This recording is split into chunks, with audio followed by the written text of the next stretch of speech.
Alright guys, welcome back to the channel. This is from my recent tournament I played in the BTTC International Tournament in Davie, Florida. Match 1 was against Brian Minna, 25-18. This is the dude who went on to the semifinals. No, actually he was a finalist. He went on to the finals and then he lost to the 25-17. So a guy 1 point lower than him beat him in the finals. But yeah, I had absolutely no chance against Brian. We could have played 100 games. He would have beat me 100 out of 100. No chance. So it was really fun, though. He was a nice guy. Yeah, tough game. GG's, Brian. Next up was Justin Sousa. He's 1781. This guy gave me a tough time. We went to the fifth game. I would say not your classic chopper, but he uses long pips for sure, and he does chop. I don't think he chops with the forehand very much, though. I would say his forehand he mostly uses the spinny loop. It's real tough. Basically, every time I went to his backhand, the ball came back super slow, heavy backspin, and then every time I went to the forehand, the ball would come back super spinny, topspin. So it was like I couldn't really get into any kind of fast rhythm or anything. It was a lot more footwork.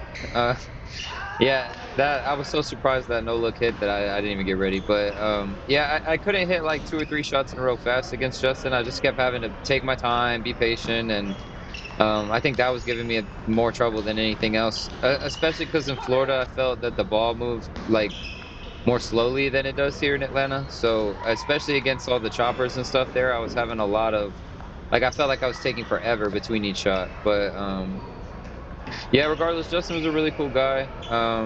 He had he had a nice little spirit section going on for him. He had a couple of old guys and his brother, and they were turning up for him. This point was really cool. I wish it had ended cooler though. It's so lame whenever you do a long point and you end on a push. That was so lame. But yeah, Justin was cool. So because I beat Justin right here, it was only me, him, and Brian in our group. So I got to advance into the round of 16. This was in the open round robin event. So this is me playing in the round of 16 against Alan and Zagira. This guy is the unicorn, man. He's a left-handed pinhold lobber. I call him New York's Shushin. He has just the craziest shots, very unorthodox player. All the serves are long. He just wants to get you away from the table, get long, start lobbing it up. You can see right here, he's not even on the freaking camera, dude. Like, he's just going crazy.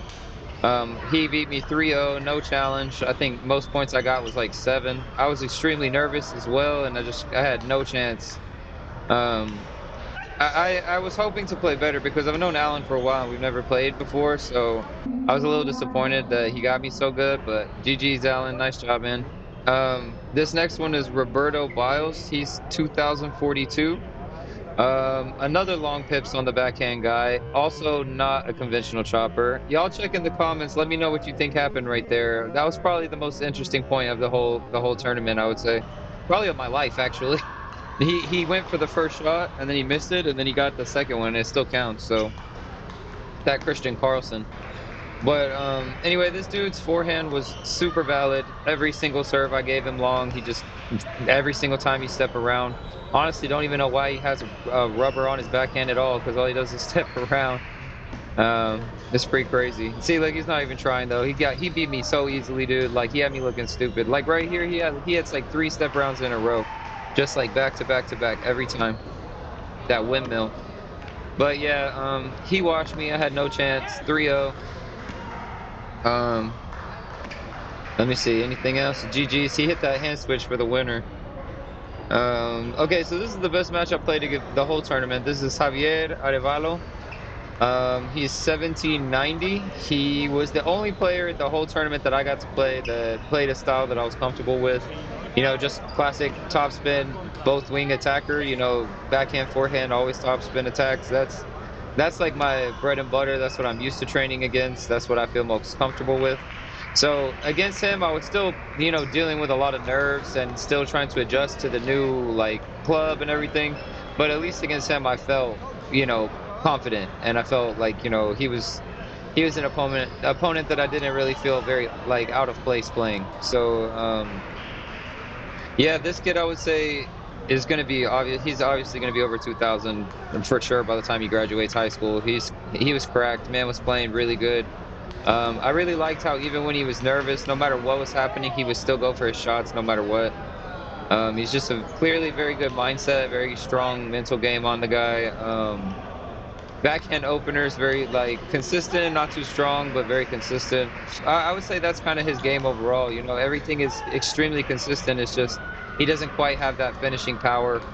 You know, I felt unless I kind of put a lot of power on the ball, that generally the balls would kind of stay kind of spinny and slower. But that if I did kind of, you know, if I did hit through the ball hard, he could play it back still. It's just he didn't really hit through it much himself. And you can see most of the times when he opens, it's just very fast spin. It's not too much power. Um, but I mean, even regardless of that, even without the power, he's so consistent that it doesn't matter. He was giving me a hard time. This is my boy Prabhas. If y'all know Prabhas, he's from Atlanta. He trains with Wu Wu. Prabhas is a G. That's my dog. GG's Javier. So my last match was up against Egmar. He is 2056. Egmar Araujo. He's a really nice guy. He dapped me up before the game. I thought that was nice. He's just a cool guy. Classic Tenergy looper, both sides. I would say for him, I play him so stupid because his backhand opener is so consistent. He's got that backhand open, and I serve to his backhand every time. You can see right there, it's so spinny. I just kept pushing to his backhand. He just kept opening, and then you know, in your mind, you're like, okay, don't do that again. And then the first thing you do is do it again.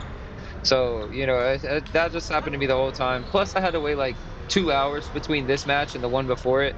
So I was super cold. I even took a nap on the bleachers. Like it was literally 2 hours after I played Javier. I think if I had played him directly after that match, you know, because I was playing really hot against Javier, I think if I had played him immediately after that, I would have had a much better chance. But you know, just in this tournament, I just kept selling against all the 2000s. Was too nervous and too uncomfortable in the new club, and I couldn't adjust and I couldn't calm down enough to win. And that's okay because you know that's where I'm at right now. I feel right now once I get used to the nerves and once I get a little more confident in my play style, you know, I'll have a better chance. GG's Ekmar. Last game is my wife. This is Alandra Flores. I believe she was 603 at this time, maybe something like that. I know that at the end of this tournament, she went up almost 100 points. Now she's about 700. She's playing currently Adriano Grigsby.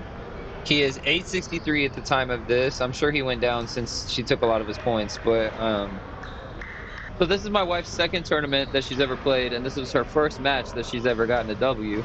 Plus, she got the 3-0 W, so we're extra proud there. Adriano's a lefty, and I don't even think she knew that until afterwards, but Adriano plays lefty, which means he kind of just forehanded into her backhand a lot. They, you know, that neither one of them has a lot of quality, but they play a lot of rally, which is really good. They're both very solid beginner players. You know, in the beginner levels in table tennis, it's not a lot of spin and power, but it's still the same fundamentals. You have to move, you have to know what's on the ball, you know, those kinds of things. And right now, we're just trying to get Alandra into as many tournaments as we can, so that she can start to, you know, deal with the hardest part of table tennis, which is playing with the nerves. You know, that's really the biggest part. So we're trying to get her to get into as many tournaments as possible. Because she beat Adriano right here, she got to go on to the next.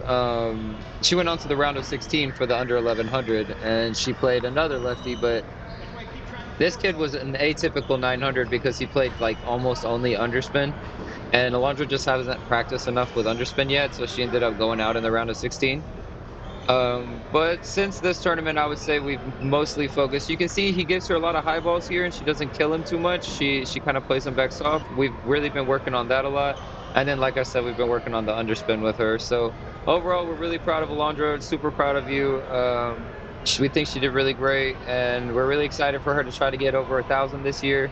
My opinion is she can easily get 1,500 this year because she's going to be really good if she keeps training. But conservatively, we're going to keep the goal 1,000 just in case, you know, you don't want to say your goal's too high. But GG's Adriano. Thanks, Davey. Peace.